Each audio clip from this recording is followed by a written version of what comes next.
What's up, guys? No, duh. What's up, guys? Back with another freaking video. I am here in my room. I changed my room. That's why it looks different, and I'm not like in the corner again. I changed my room. Yeah, that's how it kind of looks like. Yeah, yeah. We're watching freaking Christmas horror stories.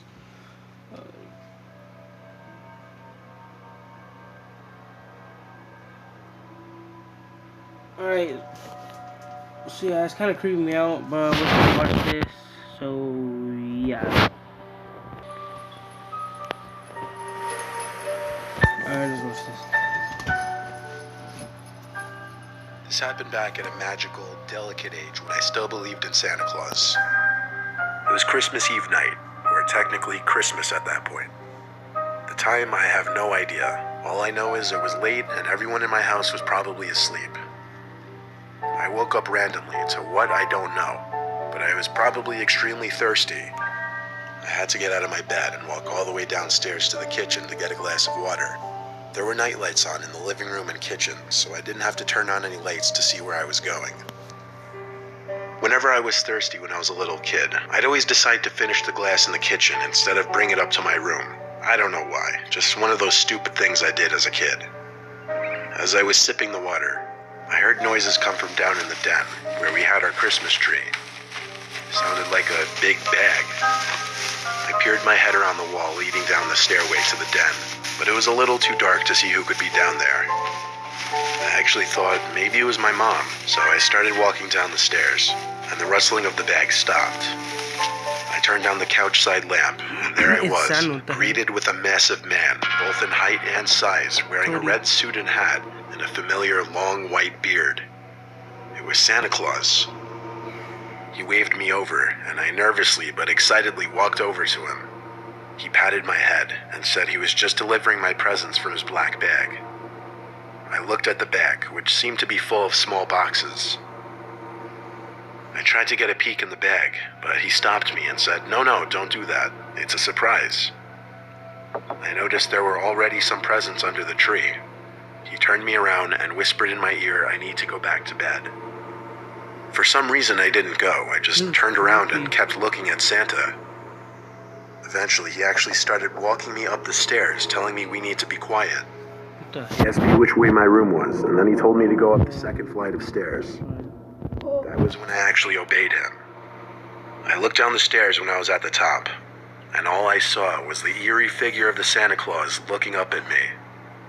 I realized he turned off the nightlight as I was walking up the stairs. I went to my room and shut the door, excited that I just saw Santa.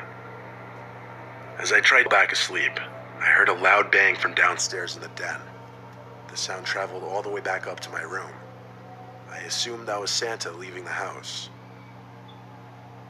The next morning, I woke up early to my mom's screams downstairs.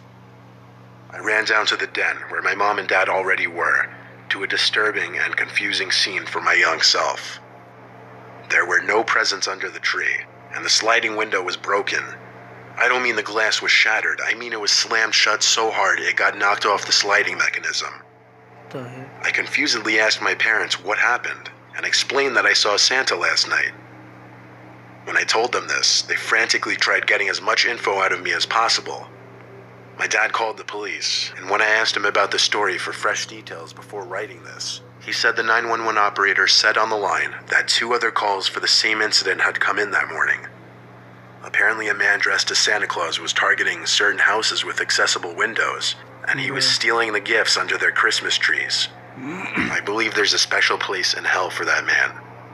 My parents had to tell me later that day that Santa isn't real, and that should anything like that ever happen again, not to trust it. Damn, so he was a robber.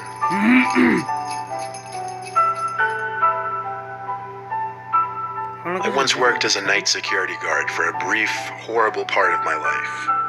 It was for many places, but for the longest time, a mall in Chicago, which I'll leave the name out so that the story can in no way get traced back to me.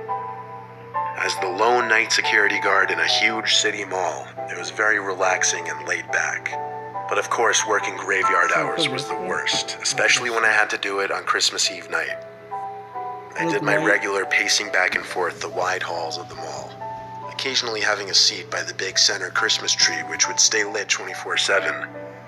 After getting a coffee from the security lounge section, I stepped back into the hall and noticed all the way on the other side of the mall, a light was on in one of the stores. A light that wasn't on before, I swear it. No one was supposed to be in the mall besides me. I jogged over to the store and set my coffee down under a plant. It was a jewelry shop. I tried opening the door, but it was locked. So how could anyone be in there? The light in the store suddenly started flickering, so naturally I had to chalk it up as faulty wiring, false alarm. I knelt down to pick up my coffee again, and as I looked up, I saw someone's head behind the front counter of the store. Just their head, like they were hiding. But it happened so fast. One moment there was light, the next darkness, and when the light flicked back on again, the head was gone. I literally rubbed my eyes and shook my head, wondering was I seeing things. I took my master keyring off my belt and fiddled for the key to the store. I didn't know where the light switch was, and to be honest, I was way too freaked out to check behind that counter with nothing but a flashlight. I shut the door and relocked it and was by the Christmas tree. I started chugging my coffee because I really thought I was losing it after seeing what I saw. The lights in that store all the ways down on the other side of the hall were still off. What the heck? I heard a click and then a bang echoed down in my direction, followed by someone running across one side of the hall to the other, before disappearing in an intersecting exit hallway. I sprang up and almost spit out the remainder of my coffee. I ran down the hall till I came to the intersecting smaller hallway. This hallway, which led to one of the exits, had a bunch of massage chairs, coin-operated kiddie rides, and the public restrooms. I didn't see anywhere else that person could have gone besides the restroom, as the exit doors were all locked from both sides. I got to the door of the men's bathroom and stopped, once again faced with the fear of confronting whoever was in that mall with me. I cracked the door open just slightly, enough for me to start speaking into the bathroom, saying whoever's in here needs to get out before I call the cops. There was a crying and moaning type noise coming from inside the restroom. I opened the door fully and realized it was coming from one of the stalls. I repeated what I said at the door, but the crying sounds didn't stop. I knelt down in front of the stall to get a peek under, and I saw two black shoes facing the door, facing me. It seemed the person was just facing the stall door, making these crying noises. The crying stopped, and then the next thing I saw was the person on the other side of the stall quickly get on their knees and look under the door back at me. I recognized it as the same person from behind that counter in that store. I got back on my feet and left the bathroom to call the police and explain the situation. As a security guard, I never encountered anything like this overnight, and I did know how to deal with it. I definitely did not want to make it physical. A couple police officers came to the doors at the end of the hall, and I let them in. We all went to the men's bathroom again, and the stall door was still shut, and the man was still inside.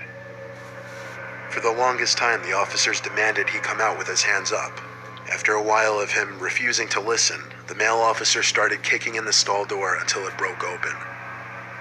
The two officers apprehended the nut job inside the stall. As they walked him out of the mall, though, the man had his head turned to look at me the entire time.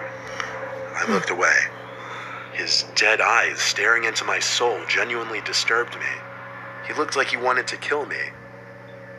Before he was put in the back of the police car, he said my name, and I immediately got the chills. The officers said they would find out who he is and everything, and they went on their way. My shift ended a few hours later, and for the remainder of my time working at that mall, I was always paranoid every time I turned a corner that he'd be standing there. That's why I'm at my house. What the heck? When reality stars Man, come that's together. pretty trash.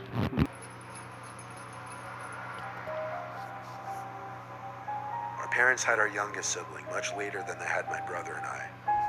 This happened last year when I was 18, my older brother was 24, and our youngest sibling Rachel was just 2. I was home from college for winter break. My older brother would be returning home from out of state in a few days, and my parents were on a couple's vacation. It was about a week before Christmas, and I was tasked with taking care of Rachel until my parents got back. My time watching Rachel consisted of a lot of sitting around the house, having friends over, and just watching TV and movies. I would let Rachel play in the living room with her toys as I'd watch TV with no lights on but the Christmas tree, which I always find to make watching TV a lot more relaxing. When Rachel started to get tired, I brought her up to her room, changed her, and put her in the crib upstairs. I made sure to turn on the baby monitor as my parents did every night just to make sure I could hear her if she got restless. Something to note, Rachel's room shares a bathroom with my mom and dad's room. So basically, both my parents' and Rachel's rooms are connected to a bathroom, which thus connects the two bedrooms in a sense. I went back downstairs to watch TV.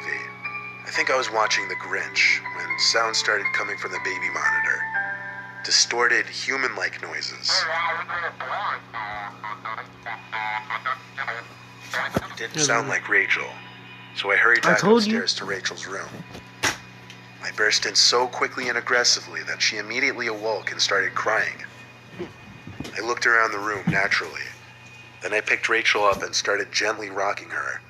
But I realized this didn't help. She was probably too big for it. Back down in the crib and started tickling her, then gently whispering her back to sleep. When she had her eyes closed again, I left the room. A few minutes later, I heard Rachel crying again through the baby monitor. I ran up to see what's wrong, and she was standing in her crib, pointing at the bathroom door, which was cracked open. I honestly didn't remember if it had been cracked open like that earlier or not. I went to check the bathroom, and it was clear. I told her calmly she's imagining things. I wasn't sure how much she understood of what I was saying, but after a few minutes in there with her, I got her to settle back down. Once again, I went down to the living room to continue watching TV. The orange light on the baby monitor once again started going off. I felt like I was in a horror movie scenario. I could distinctly hear a man's whispering coming from the baby monitor. What the heck? I ran back up to that room faster than ever, burst through the door to Rachel's crying again. I went to pick her up to get her out of there. And when I turned for the door, I looked into the dark bathroom, which now had the door wide open. There was a man in my parents' room, and he started walking through the bathroom towards me and Rachel. The heck? I ran out of the house to the neighbor's house while holding Rachel. Our neighbor Judy let us in and let me use her phone to call the cops. The heck? They didn't find anyone, but Judy let us stay the night at her place regardless. The next morning, Judy went back to my house with me to look around as support. The house seemed clear. However, I couldn't help but look around the house to try and find out how he got in. But I just couldn't, and it made no sense. A couple weeks later, my mom sent me to the attic to put some of the Christmas decorations away. And you wouldn't believe what I found up there. In the corner of the attic was a bed of blankets and a pillow, hidden behind a bunch of ripped up boxes stacked up as a wall. I immediately associated it to that man in our house. We have no idea how long that man was actually in our house for. Dude. What the heck? Imagine being home alone and seeing that. Hell no. Or was he home alone? I think he was. The heck? Oh, damn. That's crazy. Alright guys, well that's it for today's freaking video. I know I was quiet and kind of weirdish because I don't know, I have nowhere to put my phone and all that. Look, that's all the stereo big ass thing that I used to use, and then that is the TV. That's my freaking Xbox, and then over there that's just Lionel's bed, and then my bed. And yeah, that's it. I don't know where the hell to put it. I could probably put it right here. I'm like, hey guys, this and that. Or I don't know. But anyways, that's it for today's freaking video. Like, subscribe to the notifications, and yeah guys, peace. I'm almost to 100 subscribers. And I want to get 100 subscribers badly, but I don't know when I would be able to get that 100. But I hope I do. 49ers, let's go. And yeah guys, peace.